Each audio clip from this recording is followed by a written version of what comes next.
안녕하세요. NFL 돋보기입니다. 이번 주 에피소드는 프리시즌 4주차를 리뷰해야 되지만 프리시즌 4주차는 곧 있을 개막을 위해서 팀들이 최소한의 인원만을 경기에 내보내기 때문에 과감하게 생략하겠습니다. 대신 나머지 있을 NFC 팀들 시즌 프리뷰와 총 시즌 프리뷰를 진행하겠습니다. 그럼 시작하겠습니다.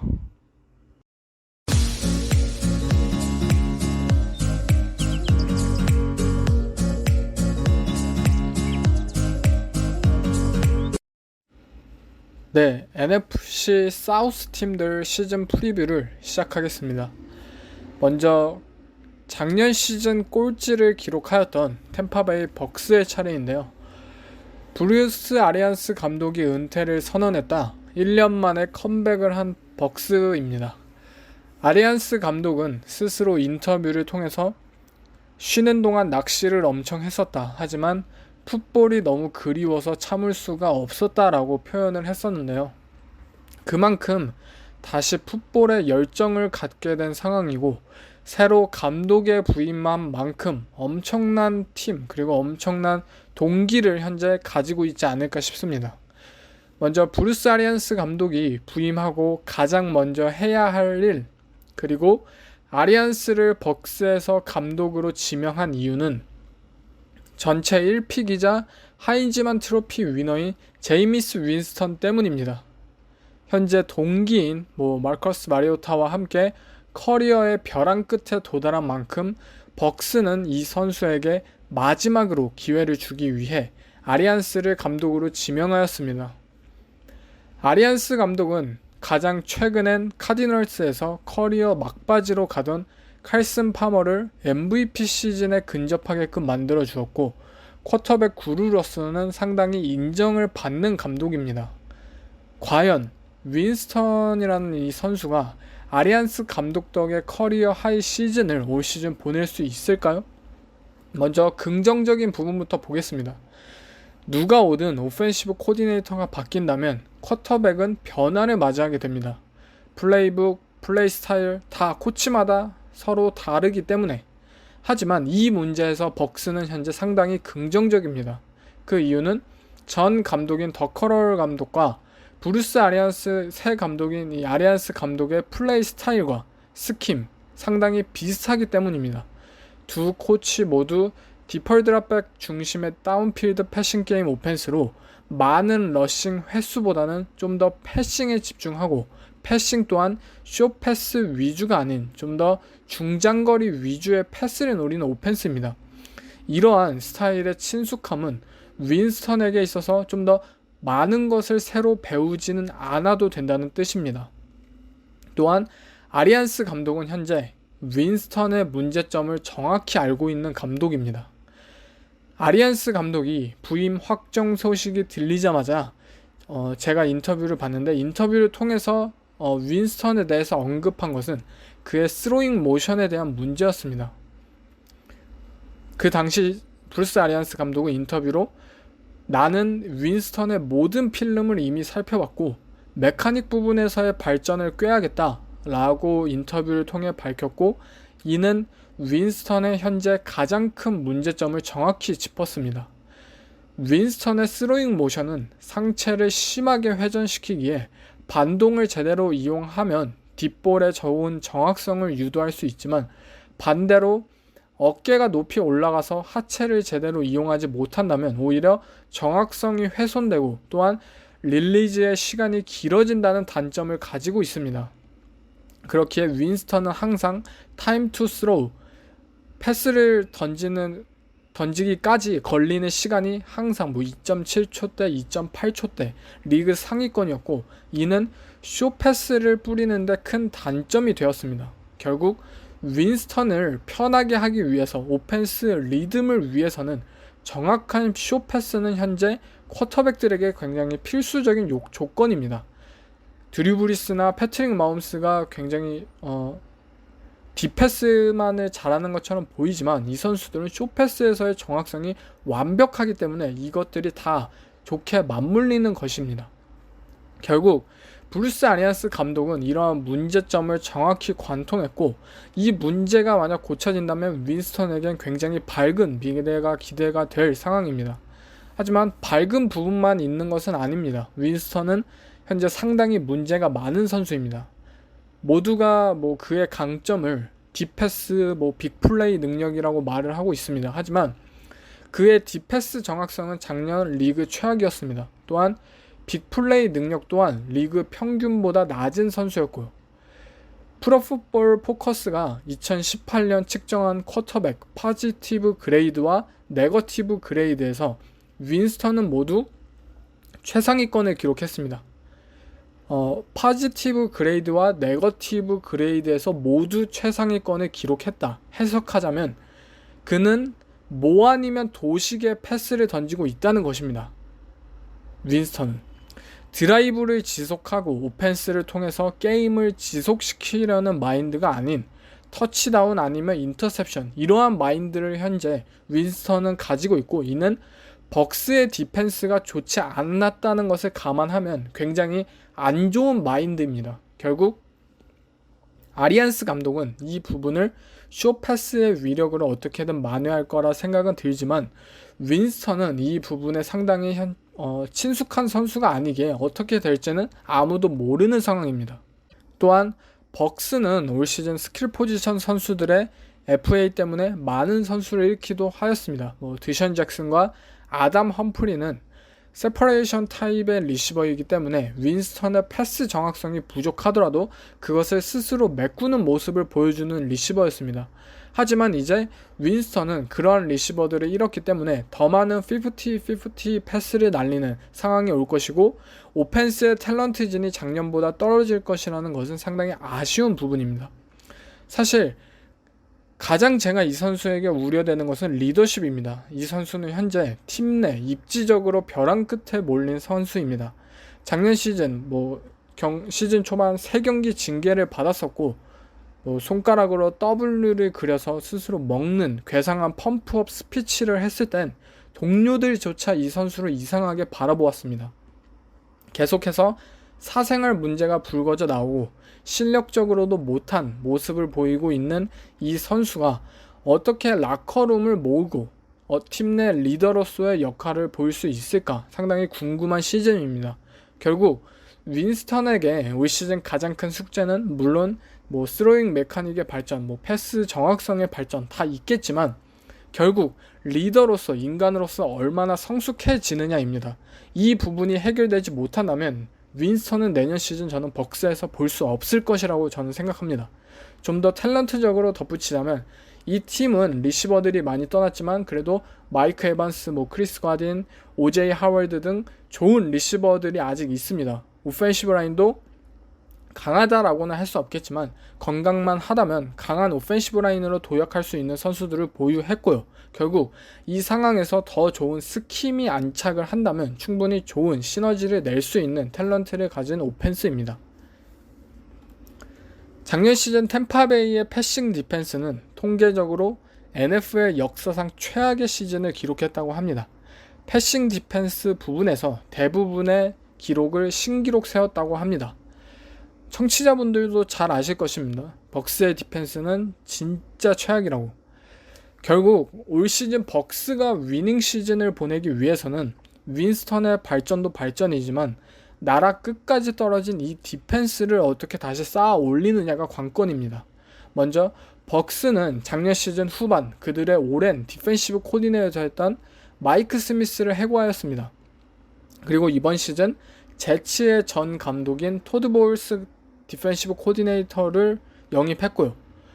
마이크 스미스는 존 헤비 코디네이터였습니다. 2명의 세이프티를 깊숙하게 배치하면서 커버 2나 커버 4 또는 쿼럴스 커버리지를 주로 사용하는 코치였습니다. 투 하이 커버리지의 약점인 런 디펜스를 보완하기 위해서 제럴드 맥코이라는 리그 최고의 디펜시브 태클이 항상 있었고 이 선수가 있었음에도 불구하고 재작년 시즌 작년 시즌 비타베아라는 디펜시브 태클을 영입했고 반등을 노렸지만 반대로 패싱 디펜스에서 취약함을 드러냈고 이는 실패한 시즌이 되었습니다. 토드 보울스 감독은 반대로 맨 헤비 코치입니다. 블리츠를 자주 사용하며 마이크 스미스보다는 더 공격적인 디펜시브 마인드를 가졌다고 할 수 있습니다. 한 가지 보울스 코치의 블리츠 스킴의 특징은 블리츠의 상당수가 디펜시브 백을 이용한 블리츠이지 라인베커를 블리츠에는 최소한으로만 활용한다는 점입니다. 디펜시브 백이 블리츠에 참가하고 그 자리를 라인베커가 채운다는 것은 보통 파이어존 블리츠처럼 라인베커에게 빠른 반응 그리고 넓은 커버리지를 담당하게 만듭니다. 그렇다면 이러한 새로운 스타일의 디펜스가 현재 벅스의 탤런트와는 얼마나 잘 맞을까 한번 살펴보겠습니다.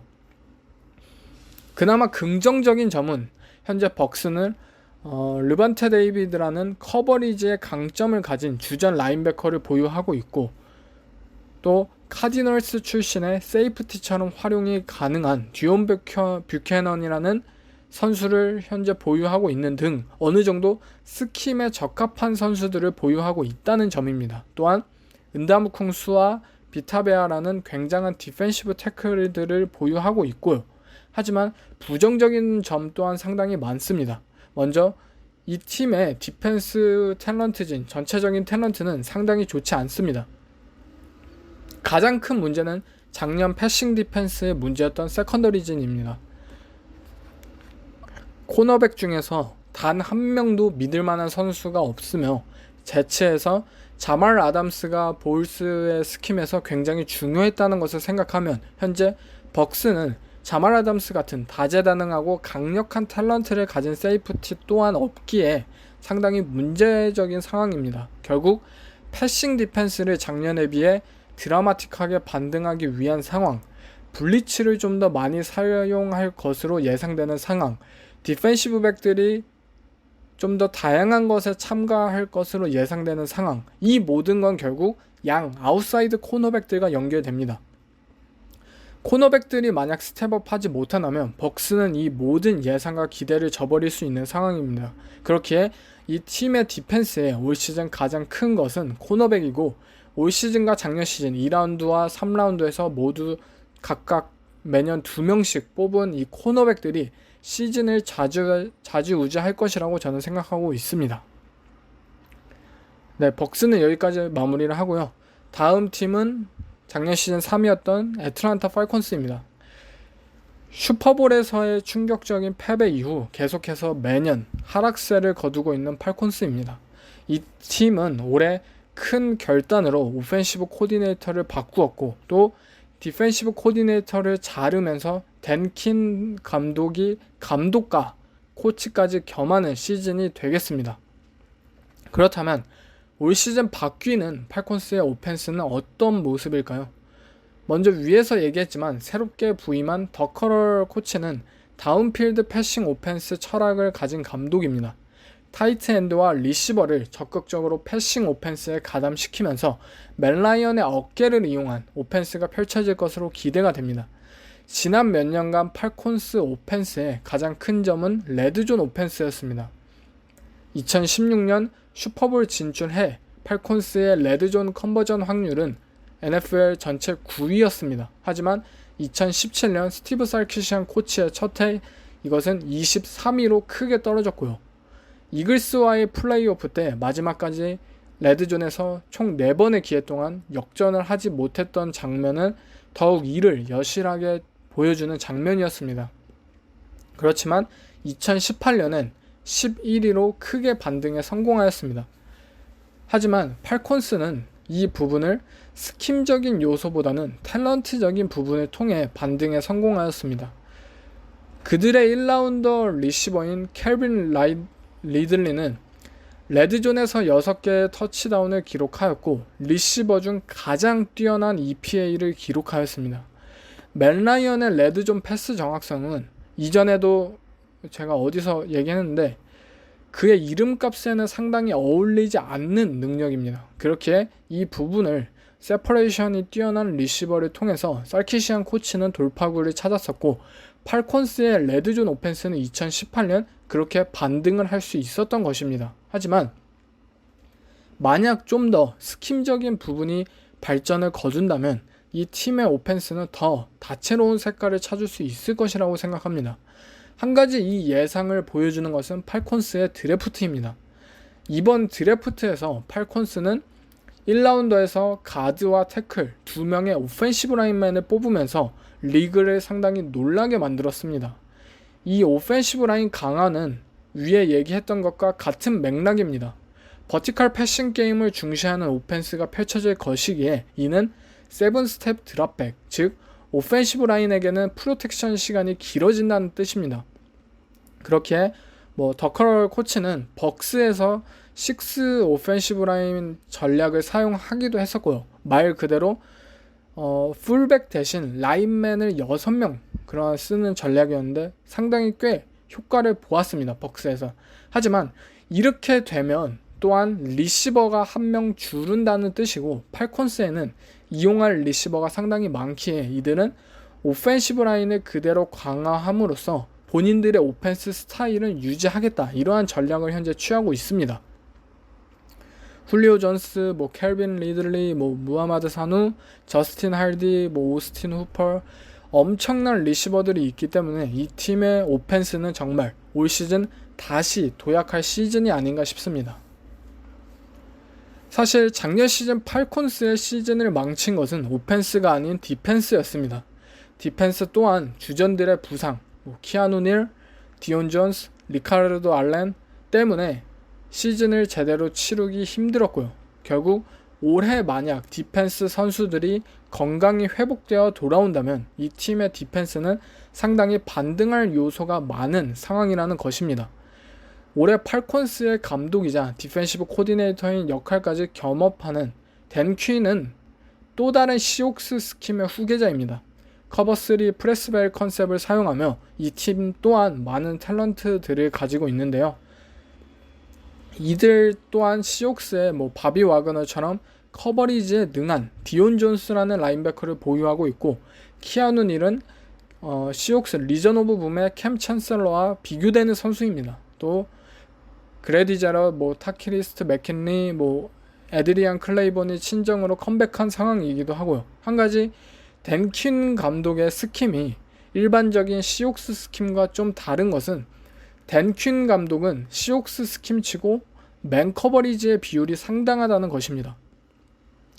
2016년 슈퍼볼 당시 빌 벨리책 감독은 인터뷰를 통해서 왜 전반전 패치가 3점밖에 올리지 못했느냐에 대해서 우리는 팔콘스가 이렇게 많은 맨 커버리지를 펼칠지 예상하지 못했다 라고 답을 했었을 정도로 시옥스 스킴이 베이스로 존 커버리지를 많이 가져가는데, 퀸 감독의 스킴은 상황에 맞추어 맨 커버리지를 자유롭게 펼칠 수 있다는 특이한 점을 가지고 있습니다. 시옥스 스킴이 리차드 셜먼이 있었을 때 가장 큰 강점으로, 그리고 리시버에게 가장 큰 혼란으로 느껴졌던 것은 말 그대로 프레스 베일이라는 점입니다. 제가 시옥스 스킴에 대해 설명을 할 때 커버3 프레스 베일이라고 설명을 많이 했는데, 이를 잘 용어로만은 좀 이해하지 못하신 분들이 많을 것입니다. 좀 더 풀어드리자면, 프레스는 즉 프레스 커버리지, 즉 코너백은 리시버와의 쿠션을 줄인 상황, 그리고 베일이라는 것은 딥존으로 이동하는 것을 의미합니다. 커버3 상황에 프레스 커버리지를 하면 상대 오펜스는 순간 이것을 커버1이라고 착각합니다. 왜냐? 먼저 세이프티가 한 명 후방에 있고 코너백들이 리시버와 간격이 좁다면 이건 당연히 맨 커버리지네 이렇게 느껴지니까요. 하지만 그 당시 리차드 셜먼이라는 코너백이 대단했던 것은 프레스 상황에서 본인만의 엄청난 테크닉, 운동신경을 통해서 순식간에 제민과 베일을 함께하며 커버3 딥존으로 가는 능력이 있었기 때문입니다. 즉 상대 오펜스와 리시버는 이것을 커버1이라고 생각하고 플레이콜을 하고 라우트를 타고 있었는데, 순식간에 커버3로 이것이 둔갑된다는 것이고, 이것이 만약 펼쳐진다, 또 이를 펼칠 수 있다, 이것은 굉장히 큰 시옥스의 강점이었습니다. 팔콘스도 마찬가지입니다. 슈퍼볼 당시 로버트 알포드가 큰 활약을 펼치면서 이러한 모습을 통해서 좋은 모습을 보여주었습니다. 이제 그 선수는 카디널스로 이적을 하였고 팔콘스는 새롭게 아이자와 올리버라는 코너백, 작년 시즌 드래프트였던 올리버와 또 디먼테 케이지를 통해서 중요한 코너백진을 재건하고 있는 모습입니다. 또 데스먼드 트루펀트는 막대한 돈을 받고 붙잡은 상황이고요. 하지만 상당히 우려되는 점도 있습니다. 시옥스 스킴의 힘은 결국 어프론트에서 나옵니다. 이 팀이 그레디 제럿을 가진 것은 맞지만 돌아온 것도 에드리안 클레이번이 돌아온 것도 잘해서 돌아온 것이 아닌 부진해서 갈 데가 없어서 팔콘스로 돌아온 것이고, 뭐 타키리스 맥킨리나 빅 비즐리는 기대만큼 성장해주지 못한 선수들입니다. 모두 1라운더로서. 결국 팔콘스 입장에서는 이 엣지 러셔들이, 특히 타키가 얼마나 이번 시즌 성장을 보이느냐에 따라서 그들의 디펜스가 좌지우지 될 것이라고 저는 생각하고 있습니다. 다음은 얼마 전 공개됐던 All or Nothing TV 시리즈에 나왔던 팬터스입니다. 팬터스는 작년 시즌 9주차까지 6승 2패를 기록했지만 이후 7연패를 당하면서 시즌을 마감하게 되었는데요. 그 과정엔 주전 쿼터백인 캠 뉴튼의 부상과 수술까지 있었고 이 프랜차이즈는 현재 상당히 위기에 몰린 상황이었습니다. 결국 가장 중요한 것은 역시 이 팀의 핵심인 캠 뉴튼입니다. 수술을 했고 과연 이 선수가 건강하게 필드에 시즌 내내 있을 수 있느냐가 시즌을 좌지우지할 것입니다. 먼저 뉴튼은 단순히 수술뿐만이 아니라 본인의 어깨를 과부하하게 만든 스로잉 모션까지 수정하는 오프시즌을 보냈습니다. 뉴튼의 스로잉 모션 변경은 NFL 역사상 쿼터백 스로잉 모션 변경 중 가장 크게 변경한 케이스라고 불릴 정도입니다. 스로잉 어깨를 좀 더 몸에 붙이면서 몸의 반동을 이용하며 어깨 개입을 상당히 줄인 이러한 모션 변경은 이 결과물이 어떻게 나오느냐에 따라 뉴튼의 패스 정확성 그리고 부상 방지 등 많은 부분을 변경할 것으로 보입니다. 이전 에피소드에서 많이 얘기를 했지만 캠 뉴튼은 노브 터너 오펜시브 코디네이터 하에서 플레이 스타일이 상당히 크게 변화한 선수입니다. 이전에는 본인이 어떻게든 플레이를 만들어내기 위해 스스로를 의지하는 플레이를 펼쳤다면 이제는 좀 더 팀원들을 믿고 플레이하며 팀원들을 위한 플레이를 펼치고 있습니다. 이에 따라서 디패스의 비율이 작년 시즌 2017년에 비해 4%나 줄었고 그만큼 숏패스의 비중을 늘린 시즌이었습니다. 노브 터너의 작년 시즌 오펜스는 NFL에서 가장 재밌는 오펜스 중 하나였습니다. 모션과 제스윕을 끊임없이 사용하면서 상대 디펜스에게 끊임없이 스트레스를 안겨주었으며 그렇게 혼란시킨 필드와 스트레치시킨 필드를 야드 애프터 캐치 리시버의 유형인 DJ 무어와 커티스 사무엘에게 공을 안겨주면서 단순히 뉴튼의 어깨에서 파생되는 오펜스가 아닌 시스템에 의한 오펜스를 만들어냈습니다.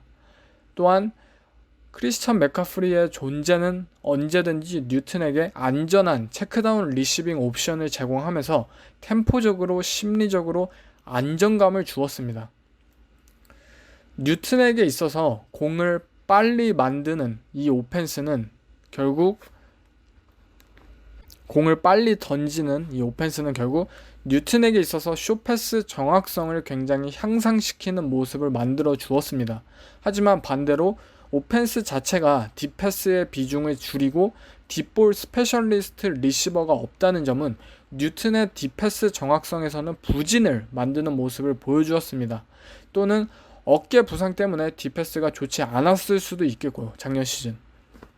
결국 이번 시즌 가장 중요한 것은 작년 시즌의 그 다이나믹함과 숏패싱 컨셉을 유지하면서도 뉴튼의 어깨를 이용한 딥패스까지 발전시키는 것이 가장 큰 팬터스 오펜스의 숙제일 것입니다. 한 가지 긍정적인 것은 토레이 스미스가 복귀를 하고 크리스 호건이라는 스트레치형 리시버를 영입했다는 점입니다. 또한 뉴튼을 지키기 위해서 브론코스의 센터인 맷 파라다이스를 영입했고 그렉 리르를 드래프트로 픽해 데려왔습니다. 만약 오펜시브 라인이 안정적이게 된다면 최근 팬터스에게 있어서 위력이 반감되었던 뉴튼의 디자인된 러싱 플레이를 통해서 다시 리그를 놀라게 할 수도 있을 것 같습니다. 종합하자면 팬터스는 현재 굉장히 크게 도약할 수 있는 오펜스를 가지고 있습니다. 하지만 이 모든 것은 결국 뉴튼의 건강에 달려 있습니다. 그가 부상을 또 다시 경험한다면 작년처럼 추락을 경험할 수도 있고 어쩌면 앤드류 럭처럼 또 다른 안타까운 선수로 이어질 수도 있을 것입니다. 디펜스를 한번 보겠습니다. 팬터스는 리그에서 가장 많은 존 커버리지 사용 팀이었습니다. 하지만 이들은 작년 시즌 맨 커버리지 사용 비율이 늘었던 적이 있었습니다.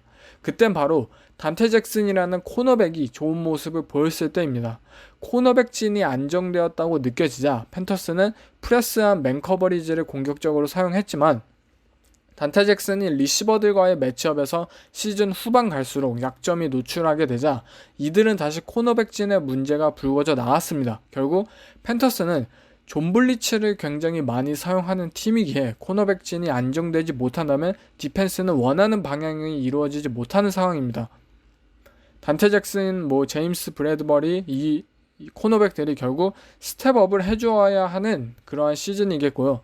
한 가지 팬터스의 디펜스에 있어서 특이한 점은 이들은 다임 패키지, 즉 6명의 세이프티 패키지, 디펜시브 백 패키지를 전혀 사용하지 않는다는 점입니다. 한 스냅도 작년 시즌 그리고 재작년 시즌 사용하지 않았습니다. 그 이유는 작년까지 이 팀의 라인베커진 그룹에 있었습니다. 루크 키클리나 토마스 데이비스 그리고 니켈 라인베커인 샤크 톰슨이 있기 때문에 이들은 리그에서 어느 팀보다도 라인베커 사용 비율이 굉장히 높은 팀이었습니다. 하지만 이제 토마스 데이비스는 팀을 떠나게 되었고 과연 이들이 그전과 같은 퍼스널 기용을 유지할지는 상당히 의문인 상황입니다. 또한 이들은 현재 굉장히 대단한 인테리어 디펜시브 라인을 보유하게 되었습니다. 리그 최고의 디펜시브 태클인 관 숄트가 이미 있어서 좋은 그런 라인을 유지했지만 여기에 더해서 이번 시즌 벅스에서 방출당한 제럴드 맥코이가 합류하였고 또 작년 시즌 2년 계약을 한 돈타리포와 올 시즌 다시 데려온 카일 러브 굉장한 런 디펜스를 보여줄 것으로 예상이 되는데 이렇게 런 디펜스가 안정화된다는 것은 결국 이들이 라인베커진 중심의 기용을 할 필요가 없음을 더욱 보여주는 상황입니다. 왜냐면 많은 팀들이 다임 패키지, 니켈 패키지를 사용하면서도 결국 항상 고민인 것은 런 디펜스에 있습니다. 왜냐면 세컨더리 플레이어들은 결국 라인베커들보다 러싱 디펜스에 있어서 좀 더 취약한 부분이 있기 때문에 라인베커를 많이 기용하는 팀은 이러한 측면을 중시한다고도 볼 수 있는 상황입니다. 하지만 팔콘스의 현재 상황은 굉장한 러싱 디펜스를 보유한 상황이기에 라인베커를 이전만큼 많이 기용할 필요가 없다는 뜻이죠. 이 부분에 대해서는 시즌을 까봐야 직접 확인할 수 있을 것 같습니다. 하지만 현재 팬터스의 엣지 러셔 부분은 굉장히 걱정입니다. 마리오 에디슨이라는 베테랑이 점점 소화하는 스냅이 줄어들고 있다는 점을 생각하면 이들은 작년 시즌 새로 데려왔던 브루스 얼빈을 제외하면 확실한 패스 러셔가 없는 상황입니다. 그렇기에 브라이언 번스를 이번 드래프트에서 픽하였지만 이 선수가 즉시 활약을 펼칠 수 있느냐에 대해서는 확실한 답을 하기가 힘듭니다. 그나마 긍정적인 것은 브라이언 번스가 프리시즌 무려 4개의 색을 기록하면서 프리시즌을 부수고 있다는 점입니다. 어쨌든 팬터스도 스턴트와 트위스트를 많이 사용하는 팀이기에 리베라 감독의 스킴에 얼마나 적응하는지 지켜봐야 될 것 같습니다. 다음은 전체 1위였던 2년 연속 플레이오프에서 아쉽게 탈락한 뉴올리언 세인츠입니다. 드류 브리스가 이끄는 하이파워 오펜스는 결국 이 팀의 원동력일 텐데요. 작년 시즌 션 페이튼은 테이슨 힐이라는 백업 쿼터백을 통해서 굉장히 창의적인 모습을 보여주었습니다. 또한 알빈 카마라와 마이클 토마스를 활용한 미스매치업 패싱 게임은 상대 디펜스 입장에서 매우 까다로운 존재였습니다. 하지만 이 둘에 의한 의존이 굉장히 높은 오펜스였기 때문에 이 둘이 막힌 상황에서 세인츠는 생각 외로 오펜스가 답답해진 순간이 있었습니다. 그렇게 세인츠에게는 테드긴 주니어 같은 스트레치형 필드 리시버가 풀 시즌을 뛰면서 필드를 스트레치 해주는 것이 굉장히 중요하겠고, 또 리시빙 옵션으로는 어쨌든 리그 최고인 타이트엔드 제러드 쿡을 영입했다는 점, 상당히 그래도 이번 시즌 긍정적으로 지켜볼 점이라고 생각을 합니다. 또한 잉그램 런닝백이 떠났지만 라테비우스 머레이를 데려오면서 다시 무서운 백필드를 유지하게 되었고요. 어쨌든 션 페이튼과 드류 브리스가 있기에 이 팀의 오펜스는 올해도 굉장할 것이라고 생각하고 있습니다. 단 하나 우려가 되는 것은 이들의 센터입니다. 그 전까지 주전 센터였던 맥스 엉거가 갑작스럽게 은퇴를 선언함에 따라 세인츠는 이번 드래프트에서 급하게 에릭 맥코이라는 센터를 드래프트 하였지만, 루키 센터가 드류 브리스라는 노장에게 스냅을 해주어야 하는 상황이기에 불안한 건 마찬가지입니다. 또한 세인츠는 존 러싱을 굉장히 많이 사용하는 팀이기에 센터의 디펜스 인지 능력이 많이 필요한 상황인 만큼 이 어린 루키 센터가 과연 잘 적응을 할 수가 있느냐가 상당히 세인츠의 오펜스에는 관건인 시즌일 것 같습니다. 디펜스 또한 상당히 중요한 세인츠입니다. 결국 슈퍼볼 우승을 노리는 팀인 만큼 세인츠는 작년 마커스 데빈폴트라는 선수를 1라운드에서 픽까지 주면서 무리하게 영입하는 모험수를 두었지만 이는 현재까지 이렇다 할 성과로는 이어지지 못했습니다. 결국 세인츠에게 올 시즌 굉장히 중요한 것은 이 데빈폴트의 성장입니다. 이미 카메론 조던이라는 리그 최고의 엣지러셔가 있기 때문에 그의 반대편 사이드에서 이를 도와줄, 이를 이용할 또 다른 엣지러셔가 필요한 상황입니다. 작년 시즌 세인츠는 존 커버리지의 비율을 상당히 높였던 시즌이었습니다. 원래 세인츠 디펜스의 이미지인 프레스 맨 커버리지인 이미지와는 다르게 말입니다. 그 이유는 결국 코너백들이었습니다. 코너백들이 항상 1대1 매치업에서 패하였기 때문에 이들은 어쩔 수 없이 다른 선택을 하게 되었는데요. 올해도 똑같습니다. 마샬 레리머를 제외하면 그의 반대편 사이드와 슬락 코너백의 탤런트는 너무나도 부족한 상황입니다.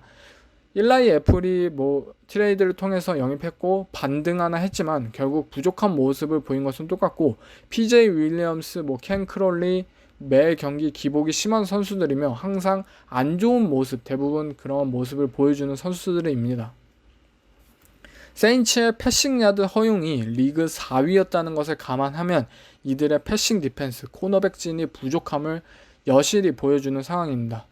결국 세인츠 입장에선 이러한 코너백들의 문제점을 보유했기에 이러한 문제점을 가리기 위해서는 상대 쿼터백에게 더 빠르게, 더 불안한 상황에 공을 던지게 만들어야 합니다.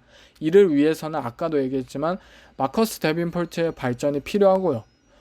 데니스 알렌 디펜시브 코디네이터는 웨이드 필립스의 코칭 트리로 굉장히 저평가된 디펜시브 코디네이터입니다. 때로는 데니스 알렌의 피지컬을 강조하는 디펜스 때문에 실패한 콜을 많이 해도 하지만, 세인츠가 만약 디펜스 탤런트진이 스스로 발전을 거둘 수 있다면 이 디펜스는 올 시즌 작년보다는 훨씬 좋은 모습을 보일 것 같습니다. 지구 순위 예측으로 가겠습니다. 4위는 벅스입니다. 브루스 아리안스 감독이 지휘봉을 잡았고 라커룸 컬처라든지 팀 내 굉장한 변화는 있을 것입니다. 하지만 저는 제이미스 윈스턴을 믿지 못하겠습니다. 과연 이 선수가 실력적으로 뿐만 아니라 리더로서 성장을 거둘 수 있을지 의심이 되고, 또한 벅스의 디펜스는 아직도 굉장히 구멍이 많은 상황입니다. 승은 6승 정도 예상합니다. 3위는 팬터스입니다. 물론 뉴튼만 건강하다면 이 팀은 지구 우승을 자신있게 바라볼 팀입니다. 하지만 뉴튼이 한두 경기라도 빠지게 된다면 그를 대체할 선수가 없습니다. 세인츠는 현재 테디 브리지 워너나 테이스미 이러한 백업 쿼터백들이 있지만 팬터스에게는 현재 그러한 백업 쿼터백이 없는 상황이고, 팬터스의 오펜스는 캠 뉴튼이 빠지면 그것을 완전히 대체하기가 힘든 그러한 유형의 오펜스이기 때문에 백업 쿼터백이 굉장히 중요한 팀인데 이를 위해서 윌 그리어라는 선수를 3라운드에서 드래프트 했지만 프리시즌 굉장히 좋지 않은 모습을 보이겠고, 이러한 백업 쿼터백 배틀이 현재까지 끝나지 않은 것을 감안하다면, 만약 뉴튼이 경기를 한 경기라도 빠지면 그 경기를 패할 가능성이 팬터스이기 때문에 상당히 좀 힘든 경기가 어쨌든 펼쳐지지 않을까 싶습니다. 8승 정도 예상합니다. 2위는 세인츠입니다. 슈퍼볼에 오를 팀으로 굉장히 유력하지만 이 팀은 2년 연속 오버페이스를 한 팀입니다. 그리고 아쉽게 2년 연속 플레이오프 탈락을 경험한 팀입니다. 물론 이를 잘 추스려서 더 높은 곳으로 갈 수도 있겠지만, 저는 작년 시즌 후반 드리브리스의 어깨가 녹슬었던 것처럼 뭔가 삐끗한 시즌이 의외로 되지 않을까 싶습니다. 그래도 와일드카드는 진출할 만한 승수를 기록할 것 같습니다. 10승 예상합니다. 1위는 팔콘스입니다. 메리 아이스의 오펜스는 현재 물이 오른 상황이고, 작년 시즌 디펜스 부상자들이 건강하게 돌아온다면 이 팀의 디펜스는 상당히 경쟁력 넘치는 그룹이라고 생각합니다. 11승 정도로 지구 우승을 차지하지 않을까 싶습니다.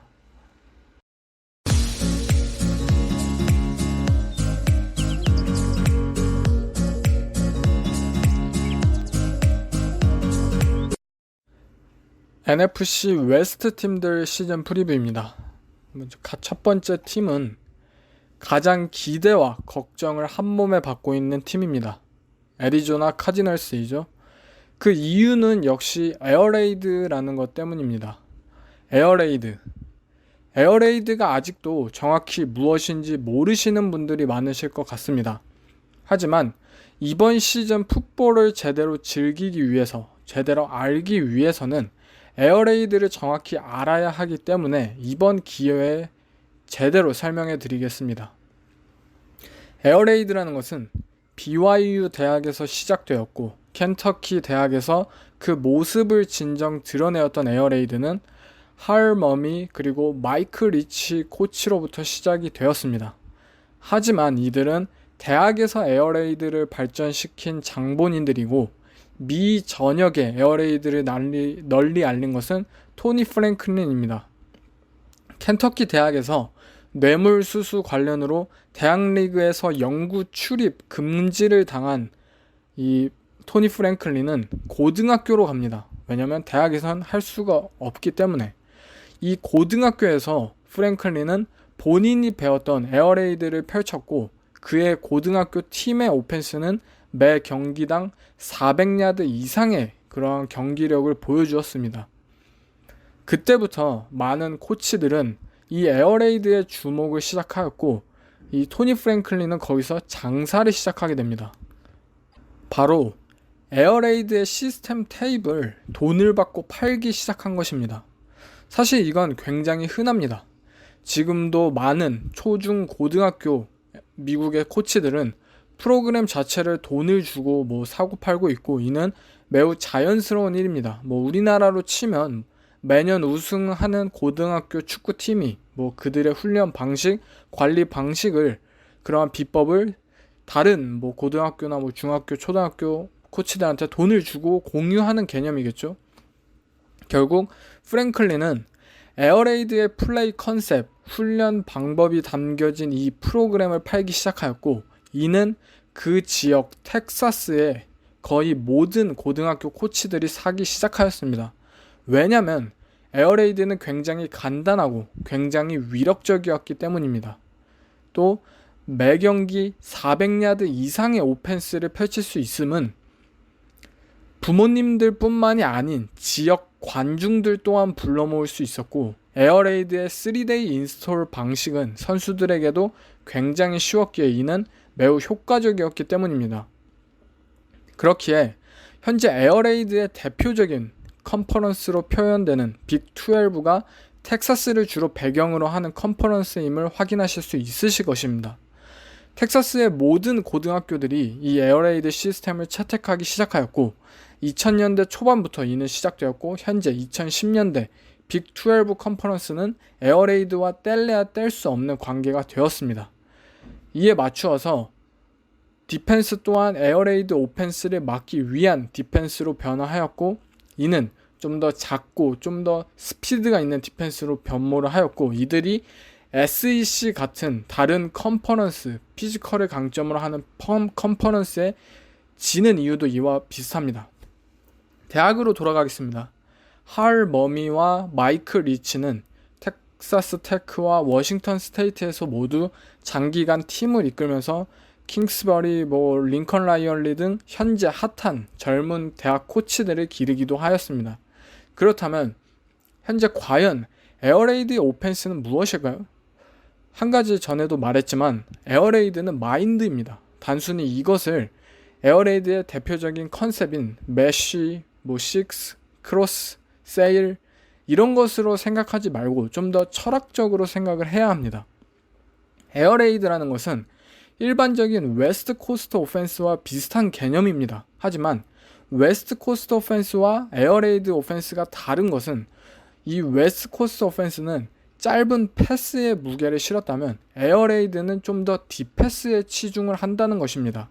또한 웨스트 코스트 오펜스가 좀 더 밸런스에 치중을 한다면 에어레이드는 좀 더 스페이싱과 빅플레이에 치중을 하는 것입니다. 이러한 미묘한 마인드 차이는 결국 컨셉과 플레이 스타일에 영향을 끼치는 것이고, 이게 바로 에어레이드라고 할 수 있습니다. 그렇다면 어떤 분은 이러한 물음을 가지실 수도 있습니다. 스프레드 오펜스와 에어레이드의 마인드는 비슷한 것 같은데 둘의 차이점이 뭐냐? 둘이 어쩌면 같다고 볼 수 있습니다. 하지만 스프레드 오펜스는 좀 더 마인드라면 에어레이드는 좀 더 프로세스입니다. 에어레이드의 대명사인 3day 인스톨, 그것을 코칭, 훈련하는 방법, 3day 인스톨을 비롯해서 직접적인 코칭 방법을 제시하는 오펜스이고, 이는 코칭의 입장에선 좀 다르다고 볼 수 있습니다. 또한 에어레이드도 처음엔 스프레드 오펜스의 대명사인 RPO를 사용하진 않았습니다. 하지만 본인들의 철학에 적합한 컨셉이라고 생각이 되자 RPO를 에어레이드에 결합하는 등 현재 좀 더 구분하기 힘든 오펜스가 되어가고 있습니다. 그렇다면 모두가 지겹게 말을 하는 이 에어레이드 오펜스가 과연 NFL에 통할 것이냐, 이게 현재 가장 큰 물음일 것입니다. 하지만 중요한 것은 에어레이드는 이미 NFL에 녹아내린 지 한참 되었습니다. 가장 먼저 에어레이드를 도입한 것은 패치입니다.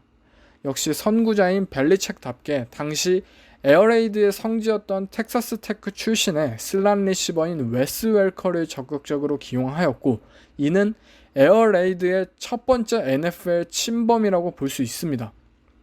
또한 현재 팀들의 오펜스를 살펴보면 모두가 RPO를 사용하고 있고 모두가 모션, 스윕 이런 것을 사용하고 있습니다. 또한 현재 NFL의 베이스 오펜스 퍼스넬은 11 퍼스넬인 상황이고요. 즉 에어레이드의 마인드셋은 이미 NFL에 넘치고 있다는 말입니다. 그렇다면 왜 킹스버리의 도전에 대해 그렇게 모두가 호들갑을 떨고 있느냐, 새로운 물음이 생기실 것입니다. 저는 이 물음에 대해 솔직히 간단하게 말할 수 있습니다. 왜냐하면 킹스버리라는 감독이 대학 시절 성공한 감독이 아니었기 때문입니다. 칩 켈리, 대학 시절 엄청난 성공을 거두고 NFL에 도전했던 이 칩 켈리가 이글스의 감독으로 부임했을 때 그는 오레곤 대학에서 3년 연속 12승, 2년 연속 볼게임 우승, 한 번의 내셔널리그 챔피언십 진출 등 매우 성공적인 커리어를 보였습니다.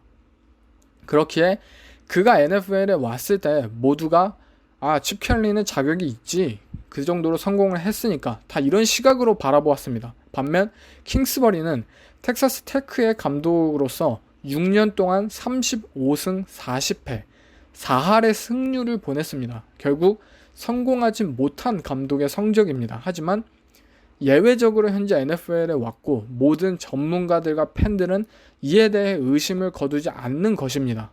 대학에서 성공을 한 감독도 NFL에서 성공이 보장되지 못하는 상황인데 왜 성공하지 못한 킹스버리를 카디널스를 감독으로 앉혔느냐, 이렇게 말입니다. 그렇다면 진짜 왜 카디널스는 킹스버리를 감독으로 앉혔을까요?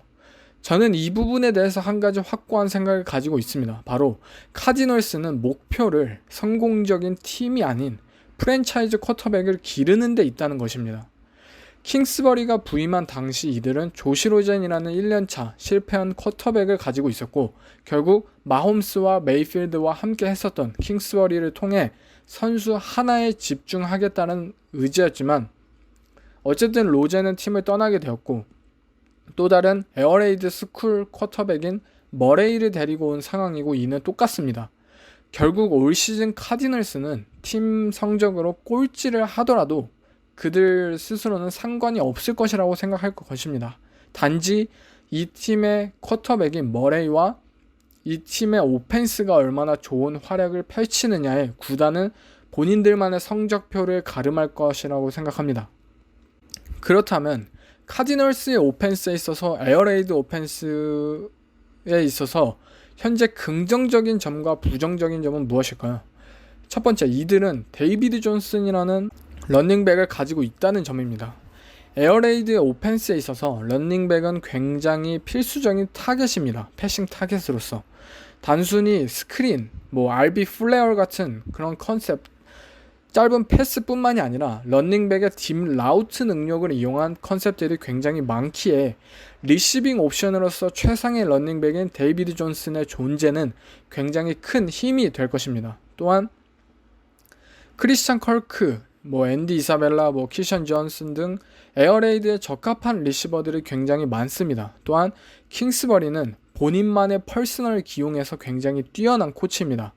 모두가 에어레이드 오펜스를 10 퍼스널, 1명의 러닝백, 4명의 리시버라고 생각하겠지만, 킹스버리는 2013년 타이트엔드인 제이스 아마로를 활용해 1300야드를 기록하는 등 놓여진 상황마다 또 놓여진 탤런트마다 다른 대안을 만들 줄 아는 코치입니다. 또한 타이트엔드진이 빡빡하진 않더라도 에어레이드의 출발은 20 퍼스널에서 시작되었기 때문에 머레이라는 옵션 런플레이를 소환할 수 있는 쿼터백이 있기에 윙티, 플렉스번 오펜스 이러한 옵션도 생각해 볼 수 있는 상황입니다.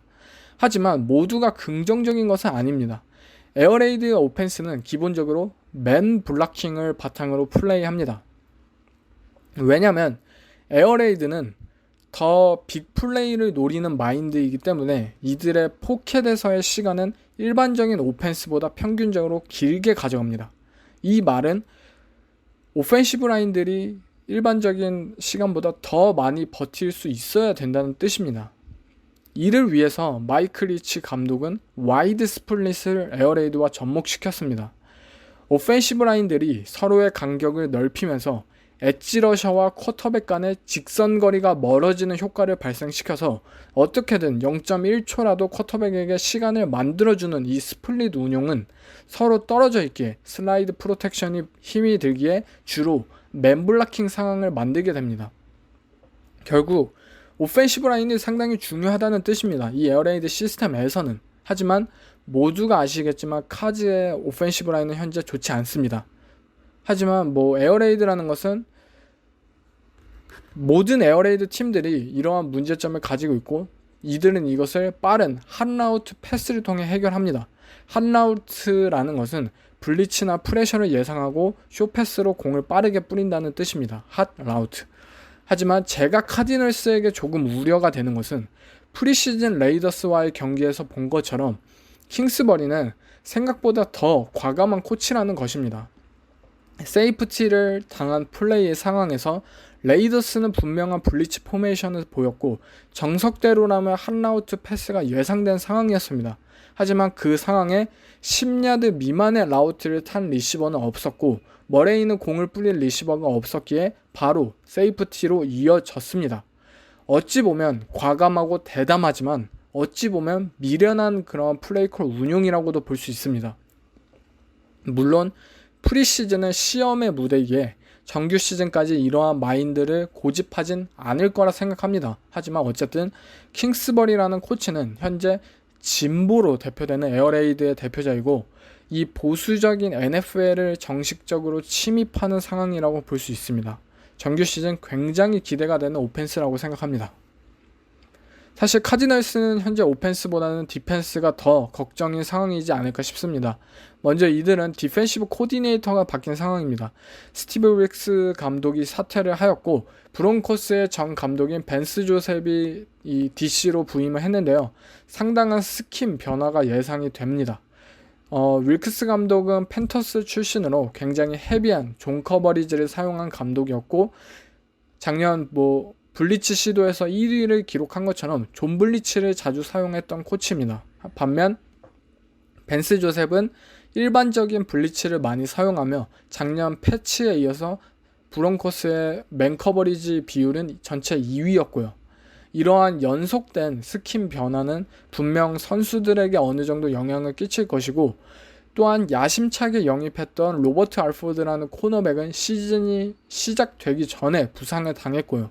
또 리그 최고의 코너백인 팻 피는 6경기 징계를 당한 상황이고요. 이들의 코너백진, 이들의 패싱 디펜스는 현재 말이 안 나올 수준입니다.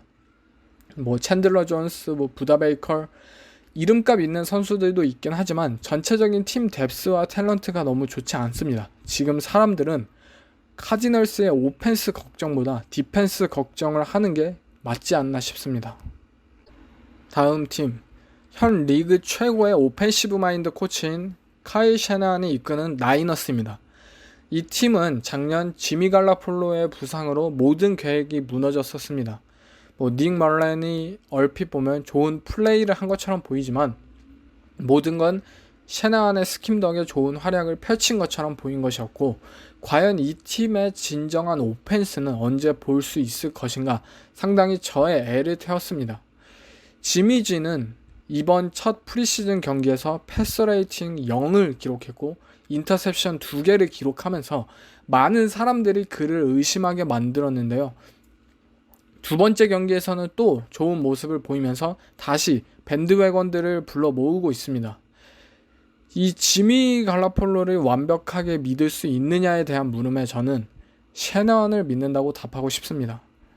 모두가 11 퍼스널을 사용하는 시대에서 카일 셰나한은 조시 맥다니엘스와 함께 21 퍼스널을 둘이서 홀로 사용하고 있고 남들과는 다른 남들보다 창의적인 오펜스를 펼치는 코치입니다. 셰나한의 오펜스 철학은 아버지인 마이크 셰나한과 비슷합니다. 주로 아웃사이드 존 러싱 플레이와 플레이 액션 게임, 이를 위해 팔콘스 출신의 스트레치 러너인 텔빈 콜만을 영입하기도 했습니다.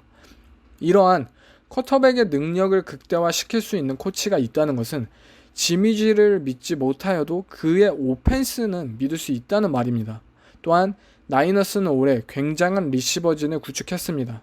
대부분이 어린 선수들이고 확실한 정답은 없지만 가지각색의 키, 스피드, 라우트 타입, 다양한 타입의 리시버들을 가지고 있으며 이는 셰나한의 코치의 창의적인 오펜스를 도와줄 것이라 생각합니다. 작년 시즌 나이너스의 문제는 오펜스가 아닌 디펜스였습니다. 작년 시즌 나이너스가 기록한 테이크어웨이의 개수는 7개였습니다. 이 테이크어웨이의 개수 7개는 NFL 역사상 가장 적은 개수였습니다. 1982년 볼티모어 콜츠가 기록한 12개가 그 다음으로 최소의 기록이고요. 디펜스가 테이크어웨이라는 것은 턴오버입니다.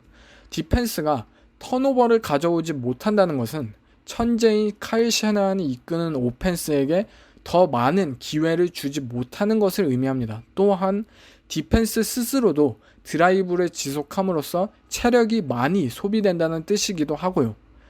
결국 이번 오프시즌 나이너스에게 가장 중요한 것은 디펜스를 어떻게 재건시키고 테이크어웨이 능력을 기르느냐였습니다. 나이너스의 디펜시브 코디네이터인 로버트 살레도 마찬가지로 시옥스 스킴 코치입니다. 하지만 작년 시즌엔 전체적인 탤런트의 부재로 본인이 원하는 스킴을 충분히 펼치지 못한 상황이었습니다. 그래서 올 시즌 나이너스는 디펜스 강화를 확실하게 준비하였습니다. 칩스로부터 디포드를 영입하였고 닉 보사를 드래프트로 뽑았으며 관 알렉산더를 LFA로 데려오는 등 많은 탤런트들을 추가하였습니다. 시옥스 스킴의 힘은 결국 강한 업프런트에서 나옵니다. 현재 나이너스의 업프런트진인 디포드, 에릭 암스테드, 솔로몬 토마스, 닉 보사, 디포레스트 버크너, 이 어프런트즈는 리그 최강급입니다. 결국 상대 쿼터백에게 강한 압박을 해줄 것이고 판단력을 흐리게 해줄 것입니다. 그렇다면 픽을 가져올 만한 기회가 늘어난다는 뜻이기도 하고요. 하지만 세컨더리 진이 저는 굉장히 부족하다고 생각을 합니다. 리차드 셜먼이 이 팀의 세컨더리에 가장 뛰어난 선수라고 할 수 있겠고, 제이슨 버렛을 영입했지만 이 선수는 최근 5년 동안 25경기 나온 선수입니다. 굉장히 부상 문제가 심각한 선수죠. 결국 세컨더리에 있어서 디퍼런스 메이커가 없다는 점은 과연 프런트가 압박을 해주어도 그 기회를 테이크어웨이로 가져올 수 있느냐 의문이 생기는 상황입니다. 하지만 작년 이글스의 경우처럼 이글스는 말콤 젠킨스가 있었지만 어쨌든 시옥스 스킴의 커버리지는 프론트만 강하다면 세컨더리가 빈약해도 어느 정도 버티는 게 가능하다는 것을 보여주었기에 나이너스의 디펜스도 어쩌면 올 시즌 생각보다 더 좋은 디펜스를 보여줄 수도 있을 것입니다. 다음은 항상 NFC 웨스트의 강자였던 시옥스입니다. 오프 시즌간 공수의 핵인 러셀 윌슨, 바비 와그너와 장기 계약을 맺은 시옥스인데요. 오펜스부터 보겠습니다. 작년 시옥스는 리그에서 압도적인 러싱 오펜스를 보였습니다. 사실상 쿼터백에 의한 러싱을 펼치는 레이븐스를 제외하면 시옥스는 러싱 야드와 러싱 횟수에서 모두 1위를 기록했고, 이는 이스태블리시 더 런이라는 구호 아래서 팀을 견인하였습니다. 러싱이 결국 밑바탕이 되어주기 시작한 시옥스는 플레이 액션을 자주 사용하였습니다. 플레이 액션 비율이 30%였고 패서 레이팅은 3위를 기록하는 등 매우 효과적인 오펜스를 보여주었습니다. 또한 디패스 비율 또한 15.9%로 리그 3위, 그리고 디패스 패서 레이팅은 리그 2위로 엄청난 모습을 보였습니다.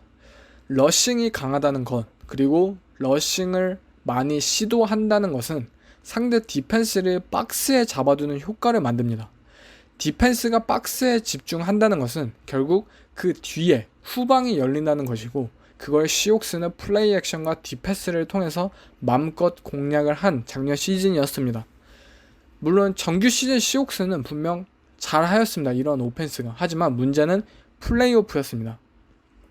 카우보이스의 빠른 라인베커들이 러싱을 잘 막게 되었고, 디펜시브 라인은 스턴트를 통해서 오펜시브 라인의 리스폰시빌리티를 혼란스럽게 만들자 이들의 러싱은 잘 풀리지 못했습니다. 그 상황 속에서 시옥스가 고른 것은 계속된 러싱이었습니다. 러싱이 될 때까지 해보자. 왜냐면 우리의 아이덴티티가 러싱이니까. 그래서 당시 시옥스의 드라이브를 보시면 런, 패스, 펀트 이런 식의 반복이었습니다. 결국 시옥스는 러싱이 막혔을 때를 대비하지 못하였고, 그 상황을 타개할 창의적인 오펜스를 더욱 만들지는 못했다는 것입니다. 그렇기에 브라이언 쇼트나이머 오펜시브 코디네이터는 이러한 예측 가능한 콜링에 대하여 욕을 엄청나게 먹기도 하였고요. 즉, 시옥스 입장에서는 이제 스매시 마우스 러싱 게임도 러싱 게임이지만 좀 더 스프레드한 패싱 게임을 이번 시즌 보여야 더 높은 곳을 바라볼 수 있는 상황이라는 것입니다. 하지만 저는 이 상황에 대해 그리 낙관적이진 않습니다. 왜냐면 덕 볼드윈이 은퇴하였다는 사실 때문입니다. 대다수의 팬들이 현재 이 볼드윈의 은퇴를 심각하게 바라보지 않다는 것이 저는 굉장히 신기합니다. 시옥스의 현재 리시버진을 한번 보시면 타일러 러켓을 제외하고는 아무도 없습니다. DK 메칼프? 이번 리시버 최고의 운동신경을 가진 선수를 뽑긴 했습니다. 하지만 메칼프는 치명적인 단점을 가진 리시버입니다. 바로 라우트를 탈 줄 모르는 리시버라는 것입니다. 그가 폭발적인 스피드, 운동신경, 피지컬로 상대 리시버를 제치고 딥패스를 가져올 거라는 것은 분명합니다. 하지만 시옥스에게는 라우트 러너의 존재는 필수적입니다. 지미 그레햄을 보시면 아시겠지만 러셀 윌슨은 피지컬 타입의 리시버에겐 크게 의존하지 않습니다. 오히려 스피디하고 라우트, 세퍼레이션 타입의 리시버에게 의존하는 경향이 있습니다. 결국 타일러 러켓이 덕볼드윈의 빈자리, 즉 슬롯에서 뛸 것임은 분명하지만 아웃사이드에서 윌슨의 패스를 받아줄 선수가 저는 부족하다고 생각이 듭니다.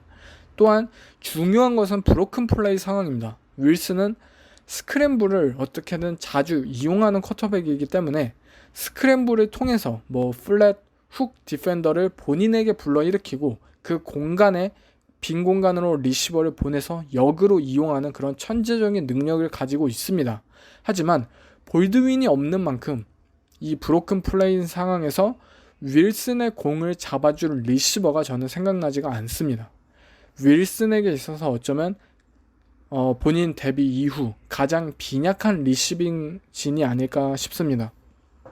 또한 오펜시브 라인도 더욱 분발해야 하는 상황입니다.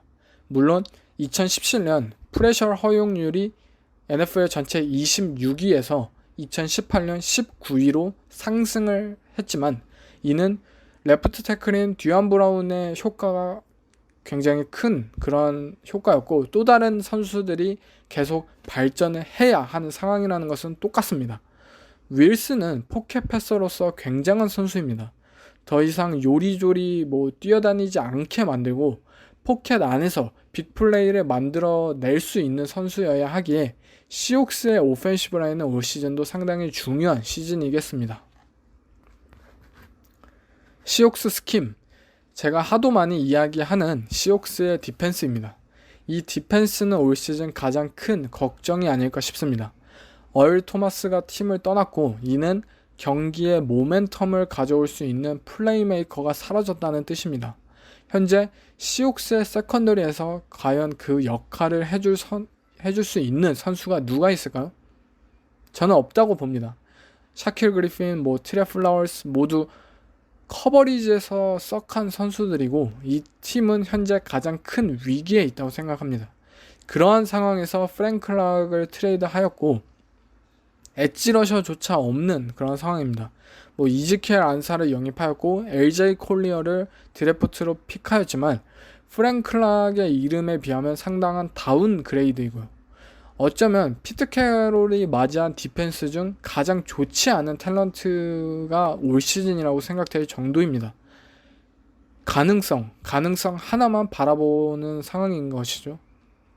물론 작년 시즌도 탤런트는 좋지 않았습니다. 하지만 이것을 캐롤의 코칭과 플레이콜 그리고 러싱 위주의 오펜스를 통해서 디펜스에게 충분한 체력을 유지하게 해주어 버틸 수 있었습니다.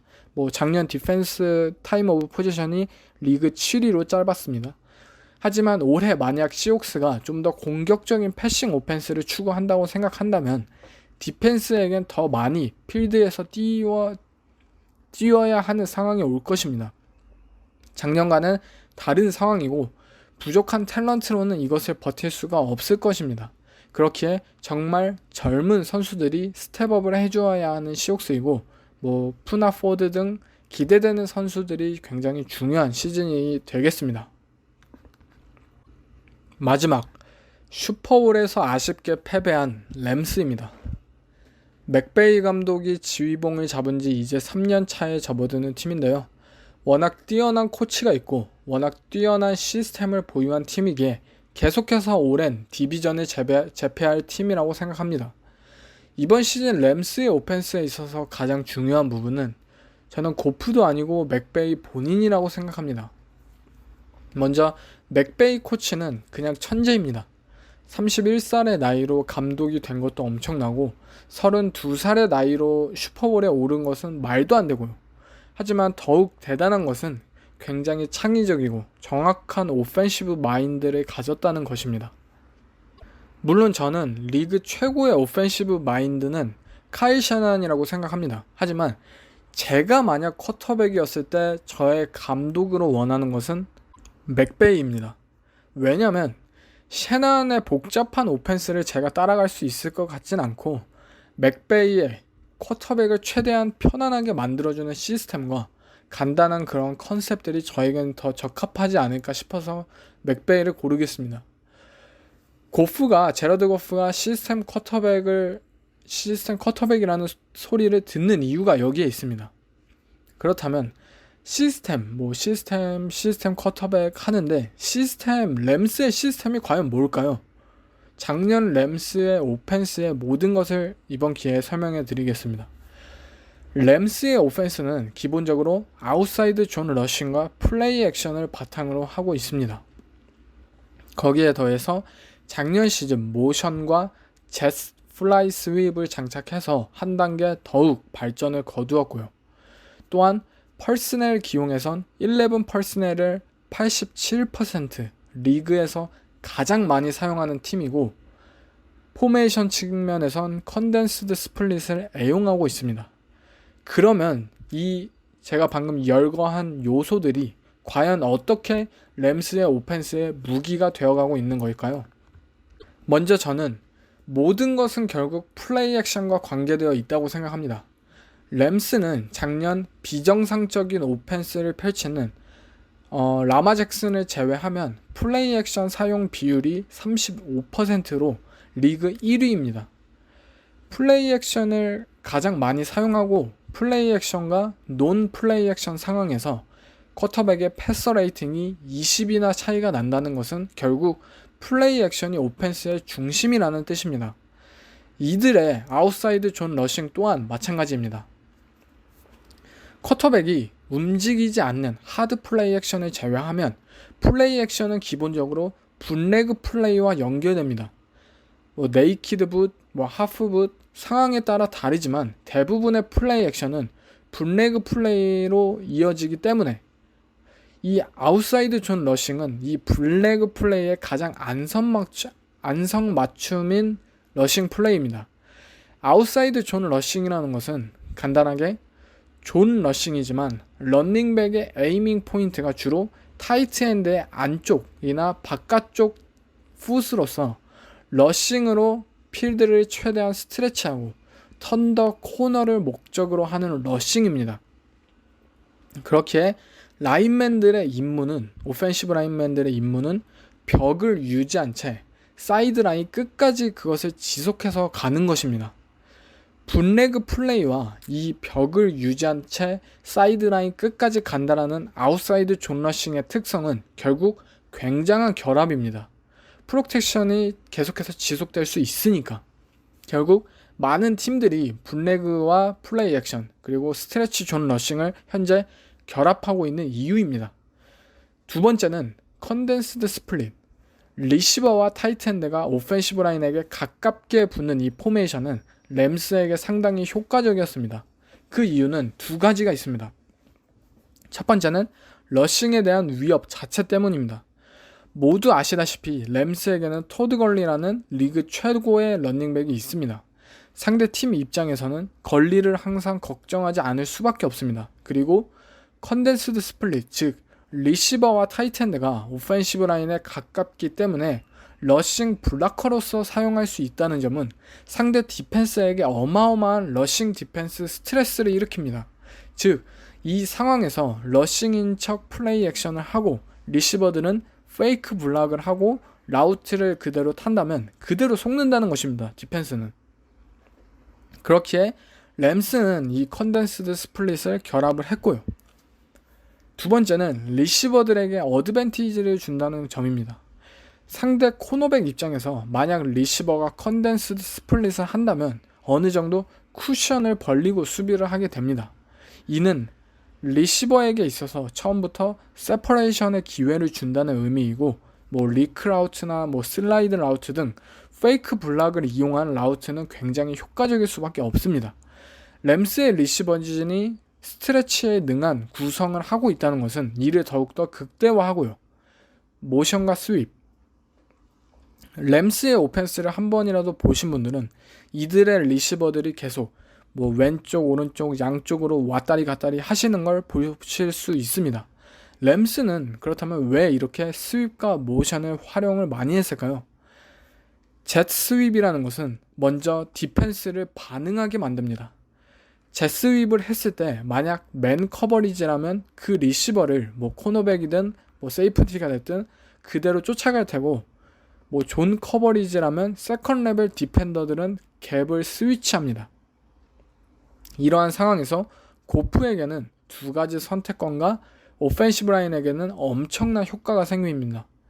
첫 번째, 만약 맨 커버리지인 것이 확인되었을 때 상대 디펜더가 혼란하거나 또는 뭐 포메이션적으로 또는 매치업적으로 자신이 있게 되면 브랜딘 쿡스 같은 리시버에게 뒷볼을 그냥 던지면 끝입니다. 두 번째, 만약 존 커버리지인 것이 확인이 된다면 좀 더 존 커버리지를 부수기에 적합한 그러한 라우트를 중심으로 공을 던지면 되고요. 그에 따라 쿼터백의 리드 또한 달라지게 됩니다.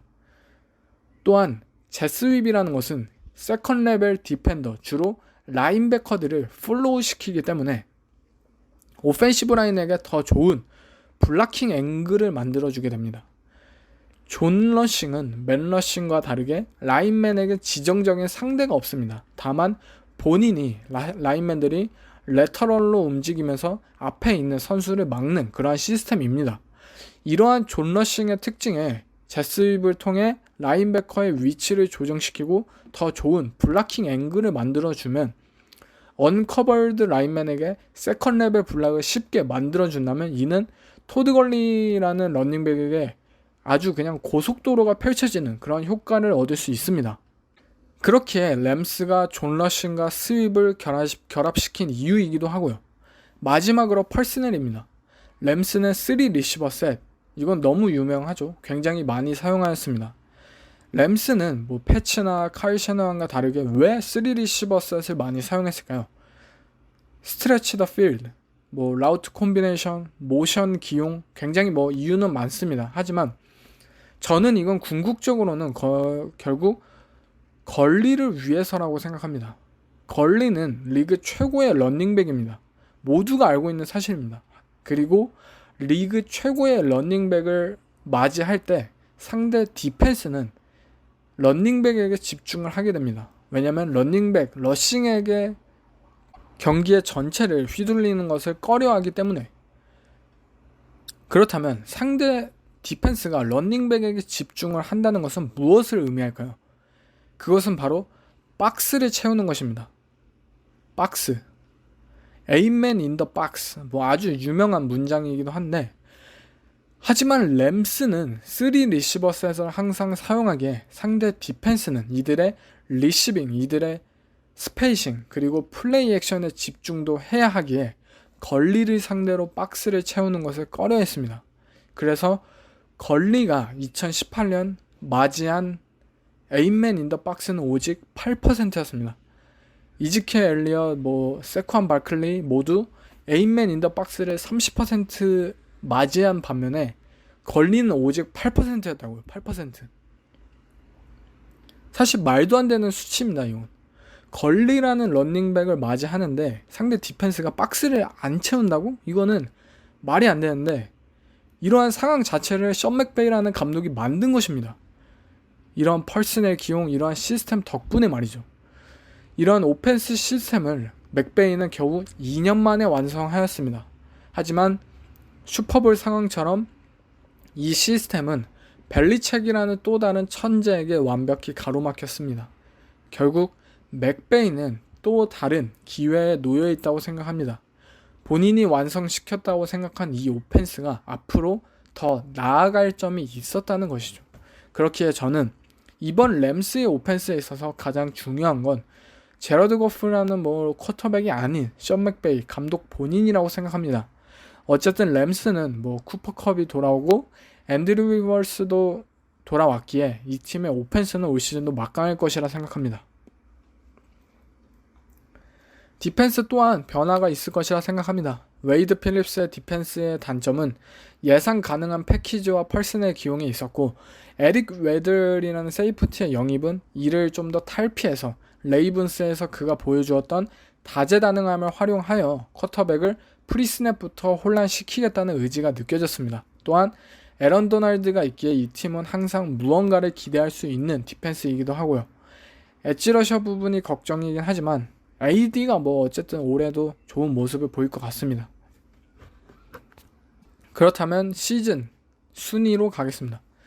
4위는 카디널스입니다. 저는 뭐 머레이 빌리버이고 킹스버리의 오펜스를 상당히 기대하고는 있습니다. 하지만 킹스버리는 대학 시절에도 성공하지 못한 감독이었고 오펜스를 제외하고 팀적으로 승리를 부를 줄 아는 감독은 아닙니다.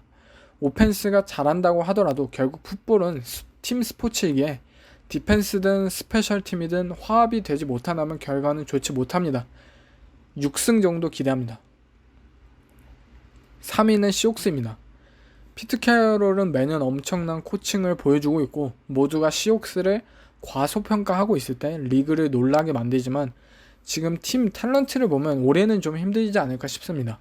만약 이 디펜스로 올해 플레이오프에 진출시킨다면 피트 캐롤은 그냥 신입니다.